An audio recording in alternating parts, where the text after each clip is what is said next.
The gavel struck the obsidian table 3 times, and Cassandra Everhart watched the Vampire King's expression remain perfectly, impossibly still, as the verdict was read aloud in a language older than nations. Unworthy.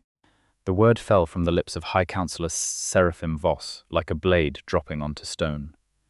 The Blackthorne line is hereby declared unfit to hold sovereign dominion over the Eastern courts. The blood laws are clear. Without proof of the founding covenant, the throne reverts to the council's appointment. Vladislav Blackthorne did not flinch. He sat at the center of that enormous chamber, his white hair like carved moonlight against the darkness of his ceremonial coat, his pale skin luminous and cold as marble under the chandeliers that burned with blue flame. 600 vampires filled the tiered galleries above, watching, whispering, some smiling with a hunger that had nothing to do with blood. He sat utterly alone at the accused table, and he looked like a king even in his apparent destruction. Cassandra pressed her portfolio tighter against her chest from where she stood in the human observer's gallery, a narrow corridor behind iron lattice that the court allowed for certain credentialed witnesses. Her heart was hammering. She could feel it in her throat, her wrists, the tips of her fingers still stained with cadmium yellow and ultramarine from 4 days of almost no sleep. She had the proof. She had always had the proof. And she had exactly 90 seconds before Seraphim Voss called for the formal banishment proceeding that would strip Vladislav of his throne, his title, his court's protection, and according to the blood laws she had spent 3 months studying, would render him subject to any elder vampire's right of challenge, which meant any one of the 50 territorial lords currently smiling in those galleries could kill him legally. 90 seconds. She pulled the painting from the portfolio. "I invoke the right of human testimony under the Charter of Dual Witnessing," she said, loudly enough that her voice cracked against the iron lattice. Every head in the chamber turned. Vladislav turned last. And when his eyes found her through the lattice, something moved behind the ancient stillness of his face. Something that was not quite relief and not quite fear, but occupied the exact devastating space between them. "This gallery has no floor rights," Seraphim Voss said, his voice carrying the particular smooth contempt that old power cultivated over centuries. He was thin, silver-haired, elegant in the way that certain very dangerous things are elegant. "The human observer corridor is for silent witnessing only." "The Charter of Dual Witnessing, Article 7, subsection 3, Cassandra said, her voice steadying as she found the ground beneath the terror, "grants any credentialed human witness the right to present material evidence during a blood law tribunal if that evidence pertains to the founding documents of a sovereign line. I am credentialed. This is a blood law tribunal, and this painting is a founding document." The silence that followed was the kind that had weight. Vladislav spoke into it, his voice low and precise, and carrying the particular authority of a man who had spent 4 centuries learning exactly how much power lived in the pause before words. "I would suggest, Councillor Voss, that you allow it. The Charter predates your council's authority by 200 years. If you violate it now, in front of 600 witnesses, you will hand every territorial lord here the legal precedent to ignore the next ruling that inconveniences them." Seraphim Voss's jaw tightened almost imperceptibly. "Open the gallery door," he said finally, as though the words cost him something. The iron lattice swung inward, and Cassandra Everhart walked into the most dangerous room she had ever entered in her life, carrying a painting that was about to change everything. She had not planned for any of this when she had accepted the commission 8 months ago. She had been 26 years old, recently dropped by her gallery representation, surviving on freelance portrait work and the increasingly grim reality of her student loans when the message had arrived through a contact she trusted, a private client. Substantial payment, specific requirements. The subject would sit for 12 sessions. The finished work would be kept in a private collection. She would sign a non-disclosure agreement with consequences she had not fully understood at the time. What she had understood was the number of zeros on the retainer. She had taken the work. The first session had taken place in a building that appeared on no map she could find. In a room panelled with dark wood that smelled of old paper, and something beneath old paper that she would later understand was simply the smell of centuries compressed into architecture. A man had entered. He was tall in the way that certain trees are tall, with a presence that the room seemed to organize itself around. White hair, pulled back, white skin, eyes the color of old amber, lit from within by something she could not name. He had looked at her with the direct, assessing attention that she associated with people who had never learned to perform social disinterest. People who simply looked at what they found interesting and did not apologize for it. Then he had sat where she indicated and kept entirely still for 4 hours without being asked, which no human subject had ever managed in all her years of portraiture. She had asked him his name at the end of the first session. Vladislav, he had said. And then, after a pause that felt deliberate, Blackthorne. She had not known what that name meant then. She had found out in the second week when she had done the entirely unprofessional thing of researching her client. The vampire courts were not secret in the modern world, not exactly. They operated in the deliberate ambiguity that power often preferred, acknowledged but not examined, present but not publicized. You knew they existed in the same way you knew about the unspoken agreements between old money and old government. The Blackthorne name appeared in records that went back before the reliable digitization of archives, tied to Eastern European territories, to covenants with human ruling houses, to the kind of historical agreements that had been called by different names in different centuries, but always amounted to the same transaction. Protection in exchange for acknowledgement, territory in exchange for order. He was a king, and he had commissioned a portrait. She had not told him she knew during the third session or the fourth. She had simply painted and asked the occasional question that she always asked her subjects, the small doorways of inquiry, that she had learned to open carefully. What had he loved as a young man?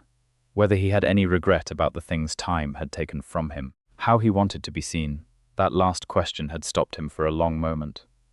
Honestly, he had said finally, I have spent a great many years being seen as what I am required to be. I would like to be seen as what I am. And what is that? She had asked, not looking up from the canvas. I am not certain anyone has determined that, he had said. Perhaps that is why I am here. She had looked up then. He was watching her with that same direct, unperforming attention, and she had felt something shift in the architecture of the room, or possibly in herself. Then that is what I will paint, she had said. By the sixth session, she had begun to understand that the portrait was not simply a portrait. She understood it the way she understood compositions, intuitively, through the accumulation of small things that added up to a larger structure, the specific dimensions he had requested, the ancient frame he had provided, carved with symbols she had initially taken for decorative. The fact that he asked her, at the end of each session, to store the work only in the case he had provided, and never to expose it to sunlight. By the 8th session, she had asked him directly. This painting is a document, she had said, isn't it? He had been quiet for long enough that she thought he would not answer. Yes, he had said. What kind of document? The kind that determines whether 4 centuries of sovereignty were real or imagined. He had looked at her with something that she was beginning to recognize as trust, which on his face was remarkable precisely because it was so evidently rare. The Blackthorne Covenant was established when the Eastern courts were founded, a blood oath, witnessed by both vampire elder and human counterpart, recorded not in script but in image. The original artist was human. The covenant required a human hand because the founding law established that human witness carried a neutrality that vampire witness did not, that we are too invested in our own power to be reliable narrators of its origins. She had sat with that for a moment. Someone destroyed the original, she had said. It was not a question. Yes, so you needed a new one. She had paused. Except a new one wouldn't carry any legal weight unless it was made by a human artist under the same conditions as the original. Unless, he had said carefully, the human artist was working from the original's surviving elements. The frame, the pigment formulas recorded in the founding codex, the symbolic structure that I have been providing, session by session. She had understood then. She had been reconstructing the covenant document from its surviving bones. Every session had built on the last. The finished painting, made by human hands from the original specifications, would constitute a valid reconstruction under the blood laws, provided it could be verified by the symbolic content that only the true sovereign line would possess. "You should have told me this at the beginning," she had said. Yes, he had agreed. "I should have. Why didn't you?" He had looked away from her for the first time in 8 sessions, and in the angle of that avoidance she had seen something she would not have expected from a 400-year-old vampire king. Vulnerability. The specific kind that comes from having been betrayed by trust before, and not knowing how to extend it again without the old damage making itself felt in every gesture. "Because I was afraid," he had said very quietly, "that you would refuse." She had not refused. She had finished the painting, and she had done something else beside finishing it. She had understood, through the long hours of building it, through 12 sessions of conversation and attention, and the accumulating intimacy of being truly seen by a person who sat still and watched you work with the quality of attention usually reserved for things one was trying to memorize, that the painting was also true in the other sense, that it was a portrait of him as he actually was, ancient and lonely and proud, and capable of the kind of tenderness that only develops in people who have had centuries to understand what tenderness costs and choose it anyway. She had understood that she had fallen in love with him somewhere around the 9th session, and had spent the 3 subsequent sessions being furious about it in the quietest possible way. And then the council had moved against him, faster than he had anticipated, scheduling the tribunal before she had finished, and she had spent 4 days in a kind of controlled frenzy, finishing the work, researching the blood laws, finding the charter of dual witnessing, and arriving in this chamber with paint on her fingers and terror in her chest, and the absolute certainty that she was not going to let them take him. She set the painting on the stand that a stone-faced vampire attendant provided under the instruction of a genuinely alarmed-looking councillor Vohos, and she turned to face 600 vampires. "My name is Cassandra Everhart," she said. "I am a human artist. I was commissioned to reconstruct the Blackthorne Founding Covenant document, using materials and symbolic specifications derived from the original covenant's surviving physical elements, in accordance with the founding law's requirement for human artistic witness.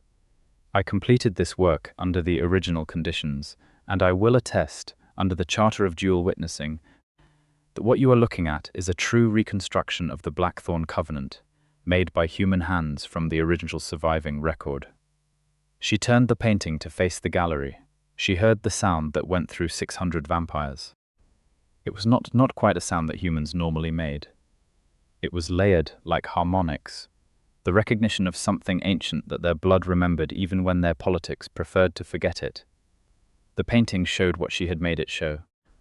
Not simply the covenant symbols, which she had embedded in the frame and background structure with the precision of someone who understood that meaning lived in composition. It showed Vladislav as he was, sovereign and solitary, and possessed of a dignity that had nothing to do with position and everything to do with character. She had painted his pride without making it arrogance. She had painted his isolation without making it weakness. She had painted, in the old way, in the way that portraits once functioned before they became decoration, the truth of a person as witness to their nature.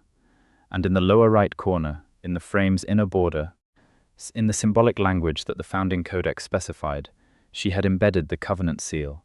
Seraphim Voss stared at it. His composure, formidable and clearly long practiced, showed its first fracture. She could see him calculating. "This would require authentication," he said. "The founding codex specifies the authentication method," Cassandra said. "Any elder vampire of 300 years or more can verify the covenant seal by direct reading. I believe you qualify, counselor, as do approximately 60 of the individuals in this gallery." The pause that followed was magnificent in its helplessness. Seraphim Voss had no graceful exit. The blood laws he had invoked to strip Vladislav of his sovereignty were the same laws now operating against him. He had demanded legal precision, and legal precision had returned to him with a painting. The elder vampire who stepped forward first was not Voss. She was a woman who had been sitting in the 3rd tier of the gallery, in the kind of stillness that is qualitatively different from merely sitting quietly. The stillness of someone very old who has learned that most things resolve themselves if you simply wait. She had white hair braided with something dark that might have been wire, or might have been very old ribbon, and eyes that were entirely colorless in a way that suggested the color had simply worn away over time. "Viorica Aldenmore," Vladislav said, from across the chamber, and in the saying of her name there was a respect that held genuine history. "I will read it," Viorica said. Her voice was accented with something Eastern European and several centuries old. She approached the painting without ceremony, leaned close, and was silent for a long time. Then she straightened. "The covenant seal is authentic," she said. "The symbolic structure matches the founding codex without deviation. The human hand is verified by the binding law's requirements." She turned to face the council's table.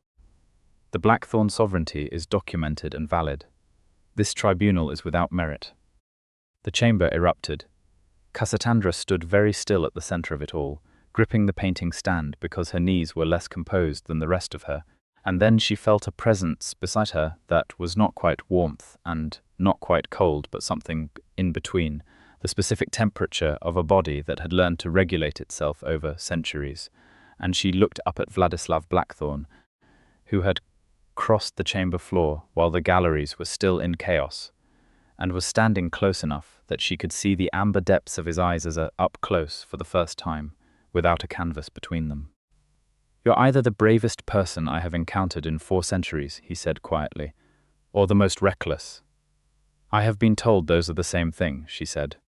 Something moved through his expression that in another face she would simply have called wonder. "Are you all right?" he asked. "My knees are lying to me," she admitted. "The rest of me is fine." He did something then that she had not expected from a vampire king in the middle of a political crisis in front of 600 of his subjects. He reached out and steadied her arm with one hand, carefully, as though she were something worth being careful with, and said nothing else about it. Simply held her upright with the quiet competence of someone for whom protection was not a performance. "We need to move," he said. "Voss will regroup." He did not come this far without contingencies. He was right. She had not thought that far ahead. The proof was presented, the verdict challenged. But Seraphim Voss was still standing at that table with the expression of a man recalculating rather than retreating. And the 50 territorial lords in the gallery were still lords with their own interests. And this was not over, simply because the obvious weapon had been removed. Vladislav guided her toward a side door behind the council's dais, moving with the particular surety of a man who knew exactly where every exit in a room was located, and she moved with him because the alternative was remaining, in the center of 600 vampires who were all talking at once in languages she mostly did not speak, which seemed significantly worse. Through the door was a corridor that smelled of stone and age, lit by sconces with real candles, the old kind that burned without smoke, and she understood they were in the deeper architecture of the building, the part that did not bother with modern concealment. "Where are we going?" she asked.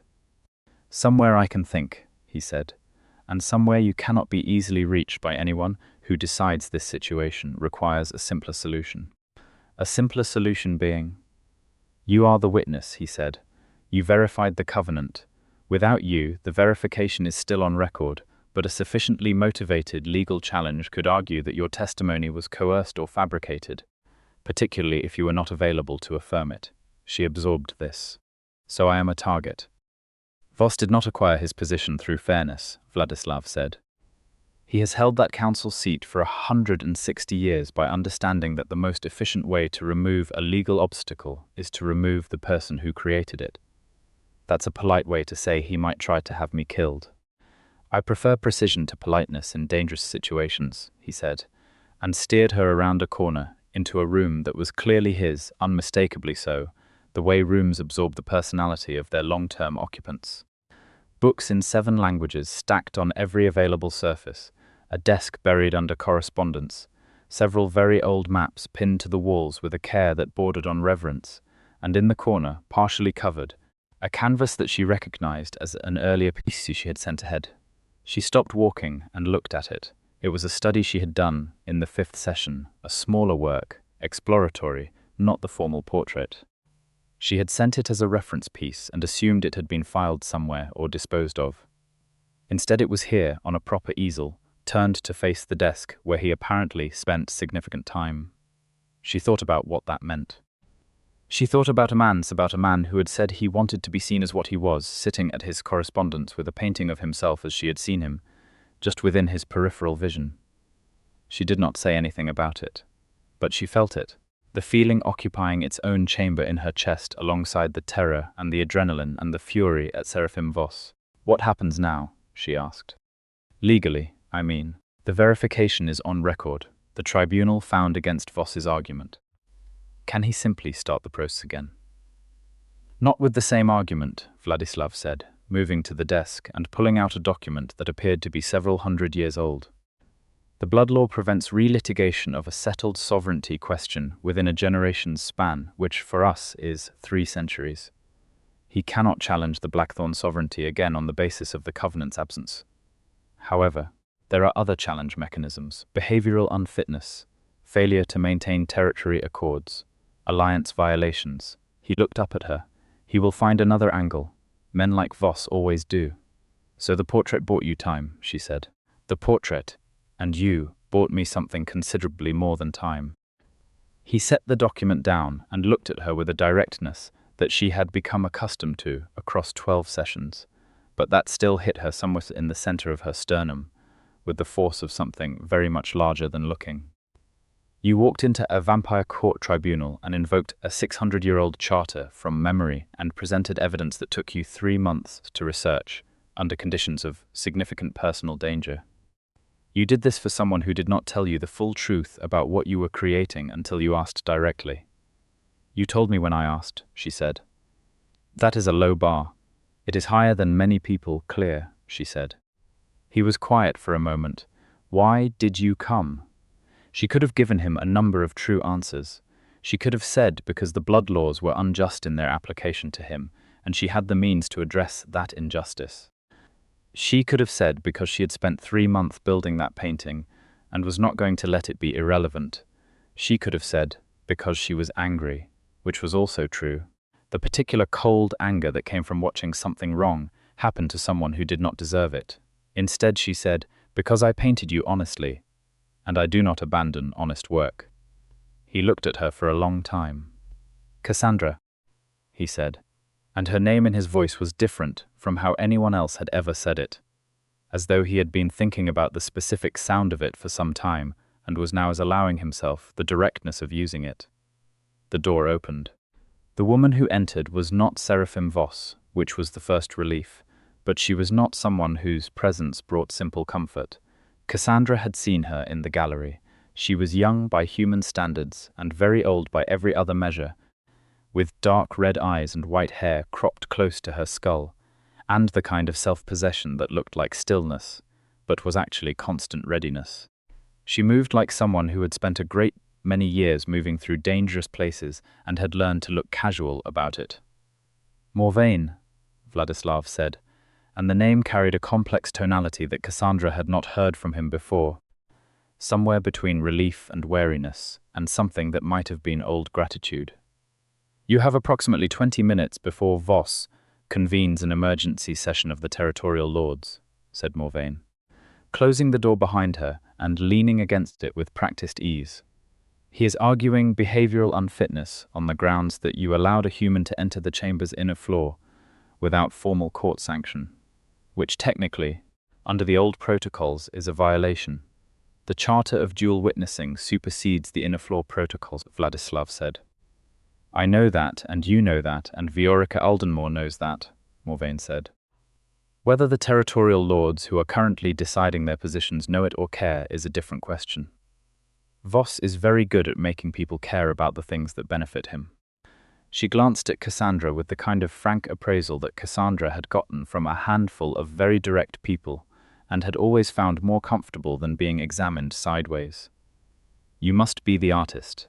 The painting is remarkable. I looked at it for 11 seconds and felt things I have not felt in 60 years. Thank you, Cassandra said. It may also get you killed, Morvain said pleasantly. Just so we are managing expectations. Morvain, Vladislav said, a quiet warning. She deserves the truth, Morvain said not unkindly. Voss has 3 lords in his pocket who will move on the human witness question. They will argue that her testimony was illegal, that the reconstruction does not meet the original standard, and at least one of them will suggest that the artist herself constitutes an ongoing liability to court security. That last argument will be popular with the old guard. She paused. There is a counter-argument, the protective claim, Vladislav said. Yes. Cassandra looked between them. What is the protective claim? Vladislav was quiet for a moment, and she recognized the specific quality of that quiet. It was the quality from the 8th session, when he had told her about the painting being a document and had been afraid she would refuse. It was a quiet of someone holding something important and not yet certain how to release it. Under the old world codes, he said, a vampire of sovereign standing may formally claim protective interest over a human individual. It is an ancient designation, older than the blood laws themselves. It means that the human in question falls under the sovereign's direct protection and jurisdiction, and any action taken against them is equivalent to an action taken against the sovereign's person. Which means, Cassandra said slowly, that if you filed a protective claim over me, Voss could not move against me without formally declaring war on you. And he would not do that openly, because it would be too obvious. He is many things, Vladislav said, but not suicidal. She looked at him. He was watching her with the careful attention of a man who understood he was asking something significant, even without asking it directly.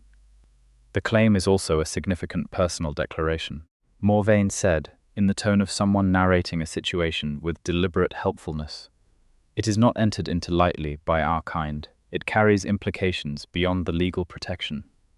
What kind of implications? Cassandra asked. The kind that make clear to every vampire in a 300-mile radius what the individual in question means to the claimant. Morvain said simply. Cassandra felt something happen in her chest. She looked at Vladislav. You do not have to decide now, he said, and his voice carried the same careful quality it had carried when he asked in the 9th session whether she had people at home who worried about her, the question of someone who had been worried themselves and was practicing saying it obliquely. The claim requires your consent under the Charter. It cannot be filed without it. Of course it requires my consent, she said. Why would anything requiring my consent not require it? You would be surprised, Morvain murmured. How many things in this court have historically been decided for people rather than with them? File the claim, Cassandra said. Vladislav went very still in the particular way that she had come to understand, meant he was feeling something significant, and applying 4 centuries of practice to keeping it from showing entirely. You are certain, he said. I walked into a vampire court tribunal this evening with a painting, she said. I am not uncertain about many things right now, but I am not uncertain about that. He filed the claim. Morvain witnessed it. The document, which was apparently stored in a specific type of archive that Sandra did not fully understand, but that Morvain assured her would be publicly recorded before Voss's emergency session, went through a process that involved 3 other vampires arriving in rapid succession, each looking at Cassandra with expressions ranging from curiosity to something she would have described as cautious hope. And then they waited. The emergency session, when it came, was different from the formal tribunal. It convened in a smaller chamber, one that felt less ceremonial and more operational, the difference between a throne room and a war room. Vladislav attended with Morvain at his left and Cassandra at his right, which drew a visible and immediate reaction from the assembled territorial lords. There were 12 of them. Several were clearly with Voss. Several were clearly watching to see which way the wind was blowing. 3 of them, Cassandra noticed, had looked at the portrait before coming to this room, and their expressions carried the residue of that 11-second feeling that Morvain had described. Seraphim Voss looked at Cassandra standing beside Vladislav and understood immediately what the protective claim meant. She could see it in the microscopic tightening around his eyes. He was recalculating again, and she watched him decide how to proceed with the resigned respect one accords to a genuinely good chess player. The artist stands under sovereign protection, Voss said, and his voice was smooth in the way of something that has learned to absorb obstacles without breaking stride. I note this for the record. I also note that the king's attachment to his human witness may itself constitute evidence of behavioral unfitness, given the old world code's concern with sovereign judgment. The old world codes that you have been invoking. said Viorica Oldenmore from the corner, where she had apparently been sitting long enough to have achieved her particular quality of inevitable presence, were written by the founding sovereigns. The Blackthorne Covenant is among their primary documents. I would be cautious about using those codes to argue against the man they were created to protect. Voss turned to her. The Elders' Council is noted. The Elders' Council is binding, Viorica said, with the precision of someone who has made the same correction before and has ceased to find it interesting. Under the founding law, an elder's verification cannot be legally subordinated to a council ruling within the same session. You convened this session.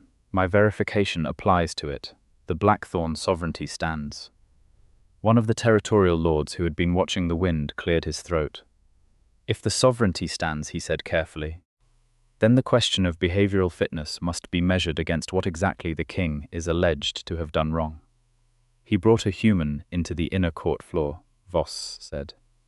Under the charter of dual witnessing, Vladislav said. He filed a protective claim over that same human, Voss continued. Which is his right as a sovereign, said one of the three lords who had looked at the portrait. His name, Cassandra would learn later, was Dragomir Val, and he was old enough to have known the founders, and he looked at Vladislav with the expression of someone who had been waiting for a long time to see something, and had finally seen it. And his business.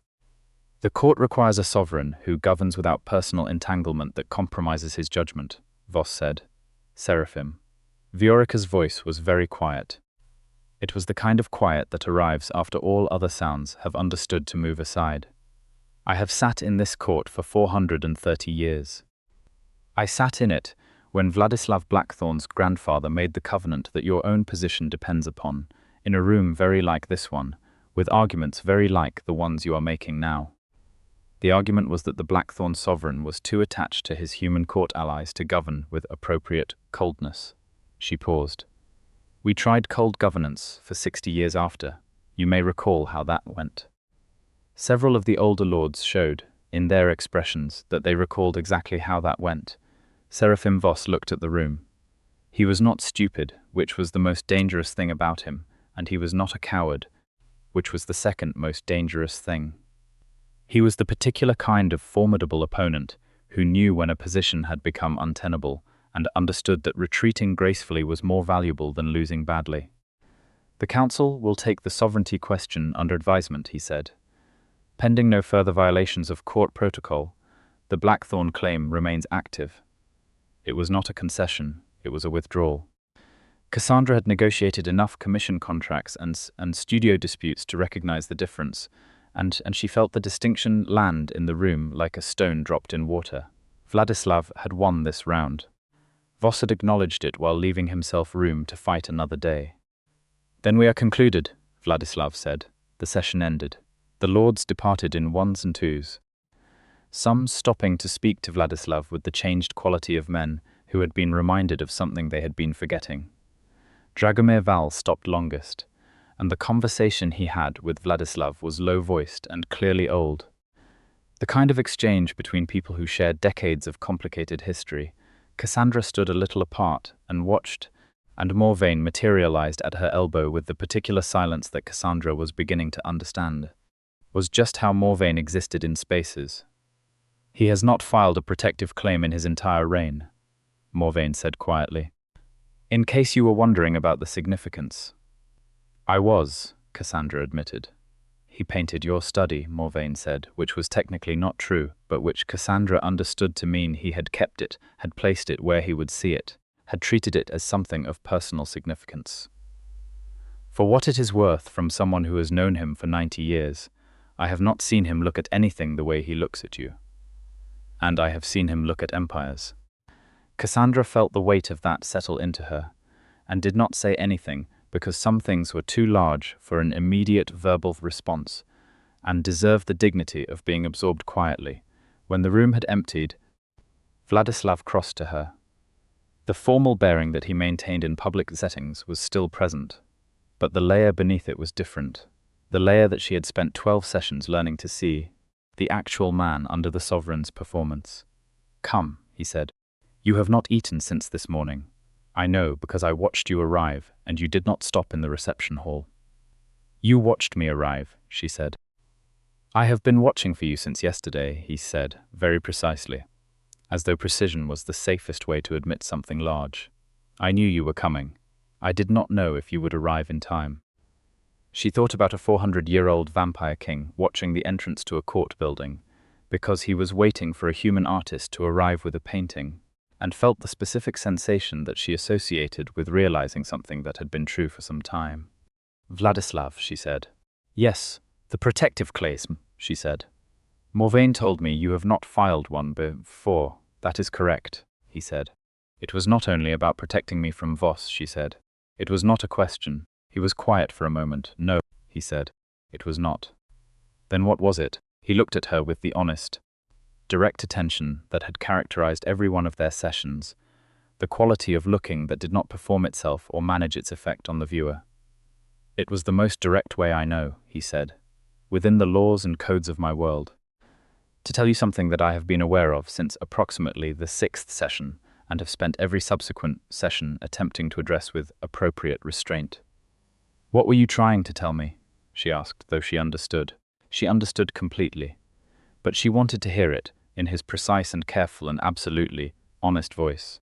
That you are the only person in my very long acquaintance with people, he said, who looked at me, genuinely looked, and then showed me what you saw, and that what you showed me was someone I recognized, which I had not expected, and which changed something fundamental about how I understood my own situation. He paused. And that I would very much prefer that you remain alive and present, not only because you verified my sovereignty, but because the world is considerably less interesting without you in it, and I have lived long enough to understand the precise weight of that sentence. The 6th session, Cassandra said. I think it was earlier for me. When? He asked, and something in his voice was the specific tone of a question that matters more than it is safe to ask. When you sat down the first time, she admitted, and kept still for 4 hours without being asked. I thought, this is someone who understands how to give a person what they need to do their work. And then I thought, I would very much like to know the rest of him.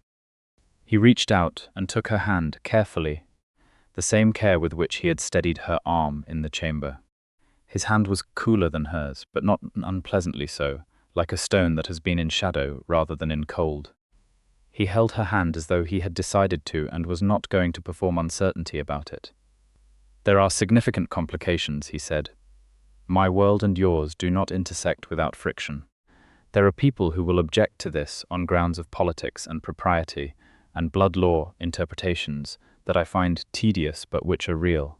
There is the question of your safety, which I take seriously, and which protective claim addresses legally but not practically in every scenario. There is the question of what it means for you, specifically, to be connected to someone whose life is measured differently from yours. I know, she said. I want you to know all of it before anything else, he said.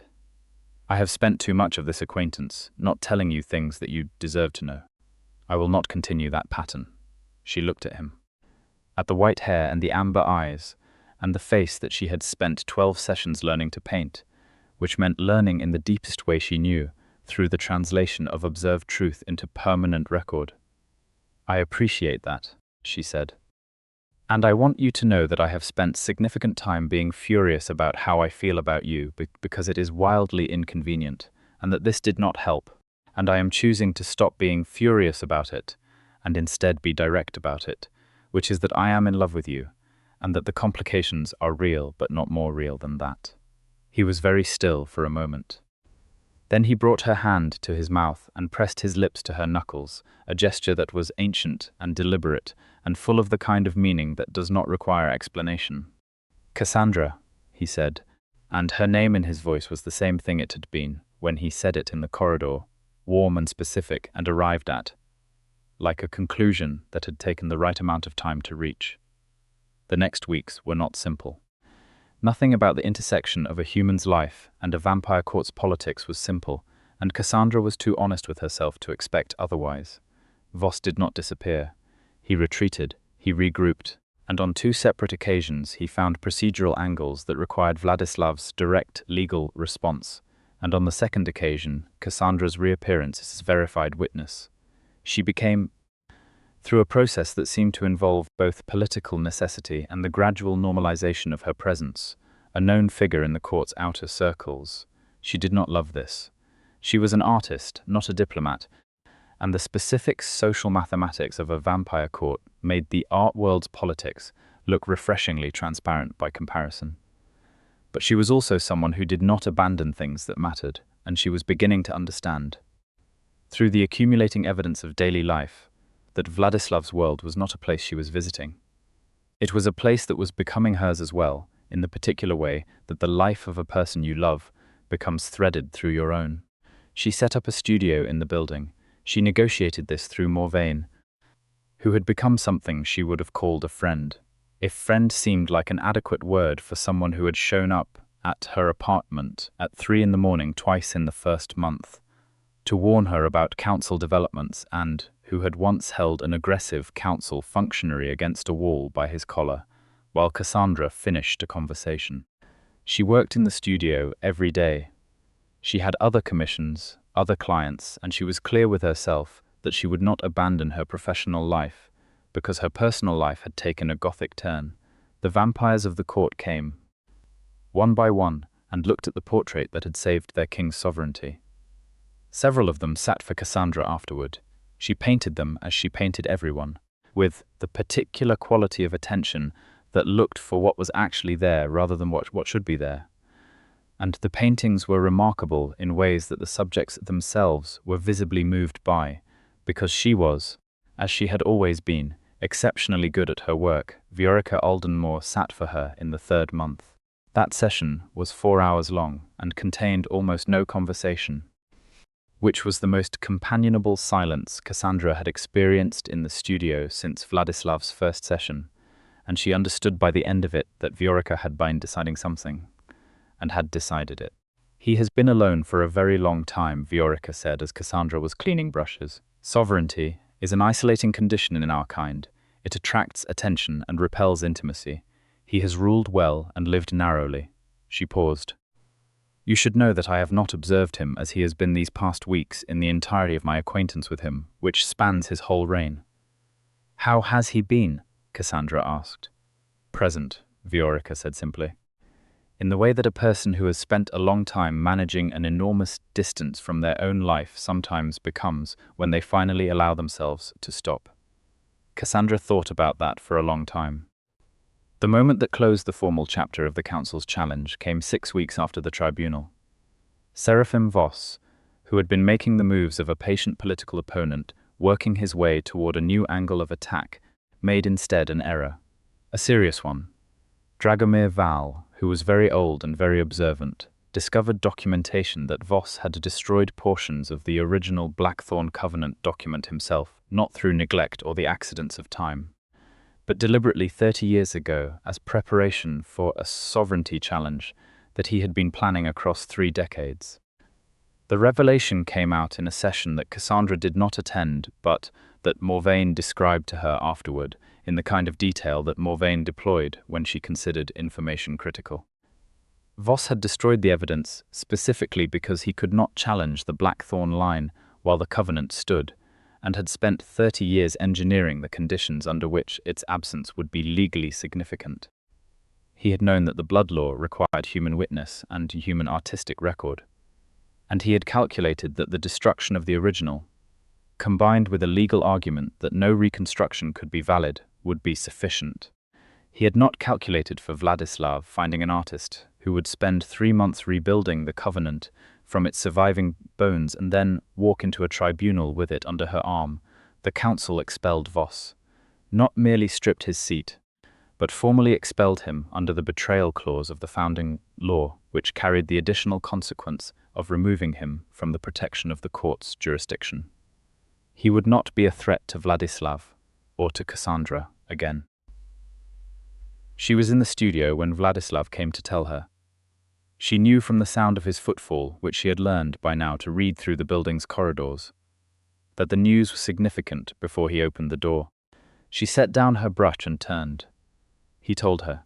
She listened. She watched his face as he described the outcome, the expulsion, the closing of the legal challenge, the formal confirmation of the Blackthorne sovereignty, that would now stand uncontested for the 3-century span of the blood law's protection. "It is over," he said. She looked at him. He was standing in her studio doorway with the manner of a man who has spent a very long time managing an enormous weight and has just been told has been set down, not quite certain yet that the absence of the pressure is real. She crossed the studio to him. She put both her hands on either side of his face because she was a painter, and she understood the language of attention contact better than the language of elaborate verbal declaration. And she looked at him as she had looked at him through 12 sessions and 6 more weeks of complicated life together. "Vladislav," she said. He covered her hands with his cool larger hands over her paint-stained smaller ones. "I know," he said. She kissed him. He was still for one moment, the particular stillness of someone receiving something they had spent a long time hoping for and not entirely believing would arrive. And then he kissed her back with the full and unhesitant directness that was, she understood, exactly who he was when he let himself be it. He held her with the care of someone who had been thinking about holding her for a significant amount of time, and was not going to manage it carelessly. His arms around her were warm in the way that had taken her a while to understand, because she had expected cold and found instead something more complex. The warmth of someone who regulates to the temperature of what they are near, who adjusts to the presence of the person they are with. She felt him adjust to her. "There are still things to navigate," he said, into her hair. "I know," she said. "The court will have opinions. There are still blood laws that affect what our life looks like in practical terms. There are lords who will watch and wait and find this arrangement inconvenient for political reasons I will have to manage. I have managed gallery owners who behaved like warlords," she said. "I think I can handle vampire territorial lords." She felt the specific quality of vibration in his chest that was his version of laughter, which he was still learning to let happen without containing it. "I have no doubt," he said, "and I will continue to work," she said. "My studio, my commissions, my career." "I would not suggest otherwise," he said. "Watching you work is one of the few things in this very long life that I have found genuinely clarifying." She lifted her head and looked at him.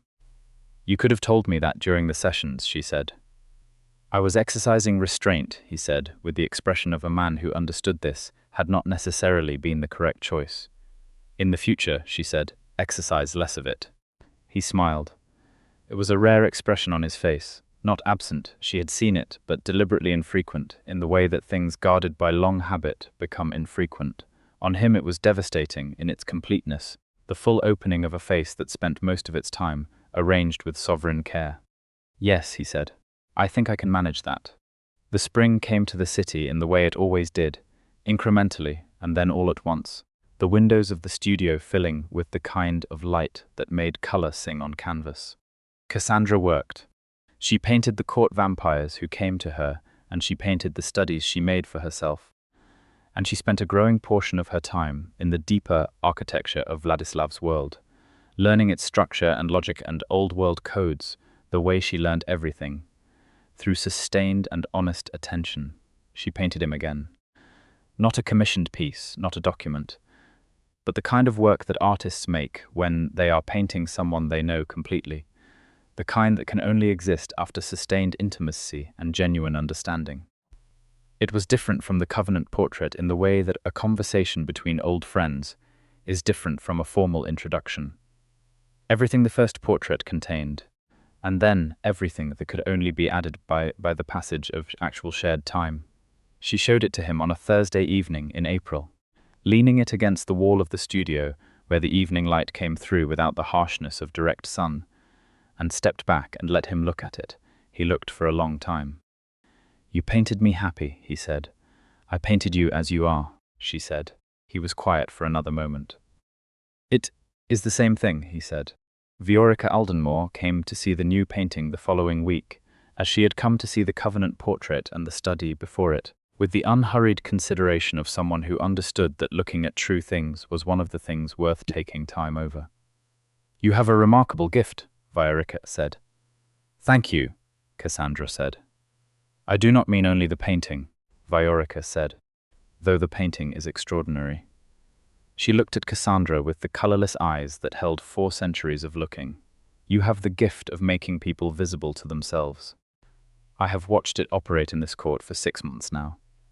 It is genuinely rare and genuinely valuable, and I want you to know that it has made a difference that goes beyond the sovereignty question." Cassandra thought about that. About 12 sessions of someone sitting very still while she looked honestly at them and translated what she found. About what it meant to be looked at and found, rather than looked at and managed. "He told me," she said carefully, "that he wanted to be seen as what he is." "Yes," Viorica said. "He has wanted that for a very long time. He has simply never before met someone capable of it." She paused. "You are good for him.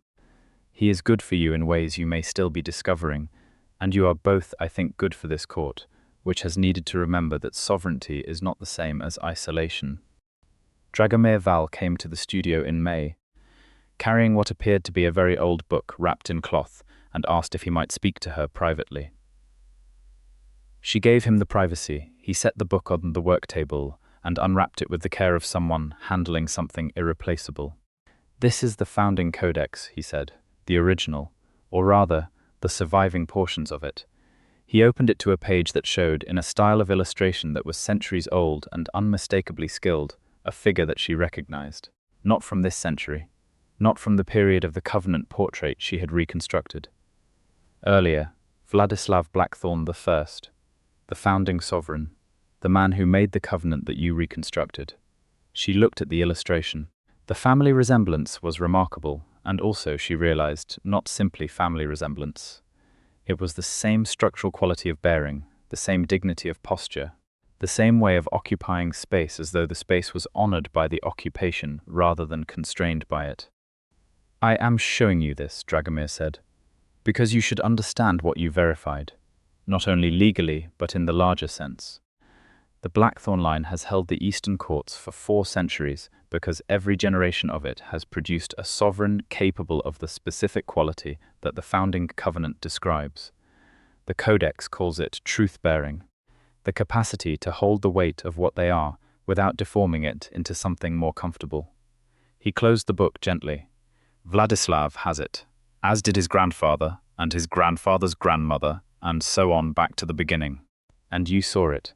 You, a human artist who spent 12 sessions looking honestly at a vampire king, saw the truth of him and put it on canvas in a way that the blood law recognized as valid witness."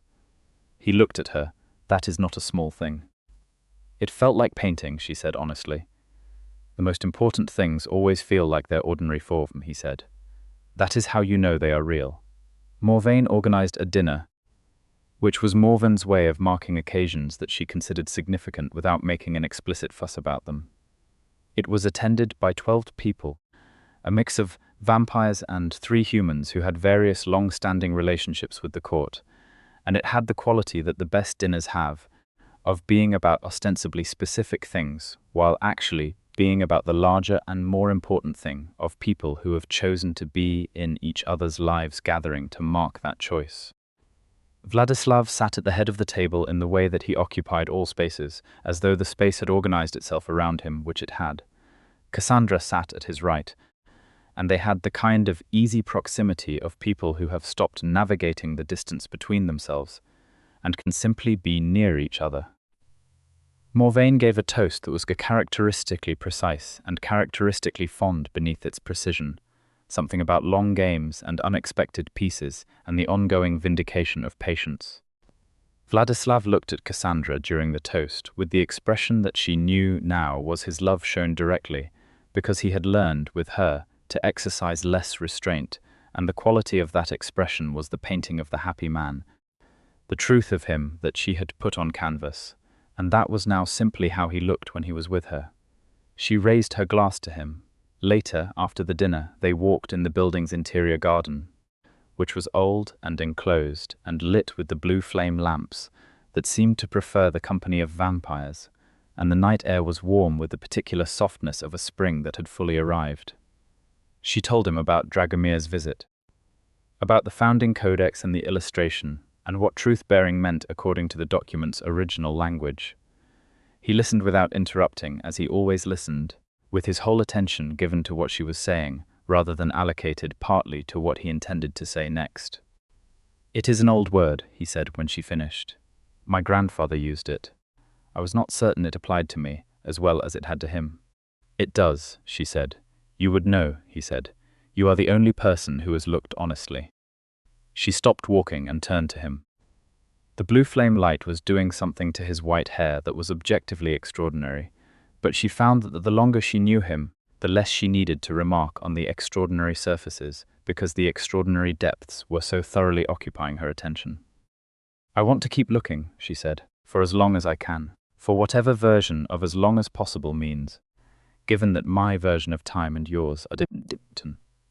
He took her hands, both of them, with the careful deliberateness that she had stopped finding formal and now simply found profoundly characteristic of him, the way he handled everything that mattered. The court has provisions, he said, for human individuals under long-term sovereign protection. They are old provisions, not frequently used, but valid. They can extend your years through methods that I would explain fully, and you would choose freely, and which are neither simple nor without their own complications. She had read about these provisions in the 3 months she had spent immersed in blood law research. She had not raised them because she had been waiting to see if he would. You want to raise this now, she said, even though we have only been together for 6 months. I am raising it, he said, because I believe in telling you things you deserve to know in time for you to make considered choices. Not because I am asking for an immediate decision. He paused. I am asking only that you know the option exists, and that I want very much for it to be considered. She looked at him. She thought about the study he had kept on the easel by his desk, turned toward the place where he worked. She thought about waiting at the entrance to a court building, watching for someone he was afraid would not arrive in time. I will consider it, she said. That is all I am asking, he said. She leaned her head against his shoulder, and he put his arm around her with the ease of something that has become habitual. And they stood in the enclosed garden, under the blue flame light, while the city moved around the building in its ordinary modern way, entirely unaware of what was happening inside the walls. Vladislav, she said. Yes. The first session, she said. When you sat down and kept still for 4 hours, were you nervous? The pause was very brief but entirely real. Extraordinarily, he said. Good, she said. So was I. I know, he said. Your hands were shaking when you mixed the first color. You were not supposed to notice that, she said. I notice everything about you, he said, with the simple accuracy of someone stating an observable fact. I have from the beginning. I simply did not know what to do with the noticing except continue it. She laughed, which was a sound he had said, once, that he considered one of the finest things he had encountered in 4 centuries, and which she had pointed out was extremely good for her continued confidence, and which had made him smile in the rare and devastating way. He smiled now. The Blackthorne sovereignty stood, documented and verified and legally unassailable for 300 years. The court moved forward under a king who was, observably and demonstrably, not governing from behind the managed distance that isolation produces, but from the present engagement of someone fully occupied with his own life. Morvain ran the court's practical affairs with her customary precision and her secondary skill of appearing in places before she was summoned. Viorica Aldenmore attended council sessions and provided the kind of perspective that 430 years of paying attention makes possible. Cassandra Everhart continued to paint. Her work changed, which is what work does, when the person making it changes not in fundamental nature, but in the quality of what it was willing to reach for. She had always painted honestly. Now she painted from position of someone who understood, through lived experience, what it cost to be genuinely seen and what it was worth. The portrait of Vladislav Blackthorne, the covenant reconstruction that had walked into a tribunal and verified a dynasty, hung in the Eastern Court's primary gallery. It was there because Viorica had requested it, and because Dragomir had seconded the request, and because the court had understood, in the months following the tribunal, that the painting was both a legal document and a work of art in the fullest sense and deserved to be treated as both. People looked at it for a long time. Vampires who had known Vladislav for decades and had not fully seen what they were looking at, and humans who came to the court for various purposes and encountered the painting and stood before it with the expression that Morvain had described. The feeling of 60 years condensed into 11 seconds. He was painted as what he was, ancient and lonely, and proud and capable of tenderness, and solitary in his sovereignty, and present in his love, and entirely, honestly himself. The truth of a man who had wanted, above all things, to be seen as what he was, and had found, in the precise and honest attention of a human artist, the witness he had been waiting for. She came to stand beside him one afternoon in front of it, the two of them looking at the painting together, which was an experience she found philosophically vertiginous in a pleasant way. "Does it embarrass you?" she asked. "Having it here?" "No," he said. "It reminds me of what is possible when someone looks honestly." "I will keep looking," she said. "I know," he said. And then, with the precision and fullness that were his specific signatures, "I will keep being worth looking at." She slipped her hand into his. They stood before the painting, which was the truth of him, and therefore also the truth of what they were together, in the blue-lit gallery of an ancient court in the middle of a modern city. While the world went on outside, and the court went on around them, and the long, complicated, beautiful work of their life together continued. Session by session, in the way that all the most important things are built, with sustained and honest attention, with care for what is actually there, and with the willingness to show it exactly as it is.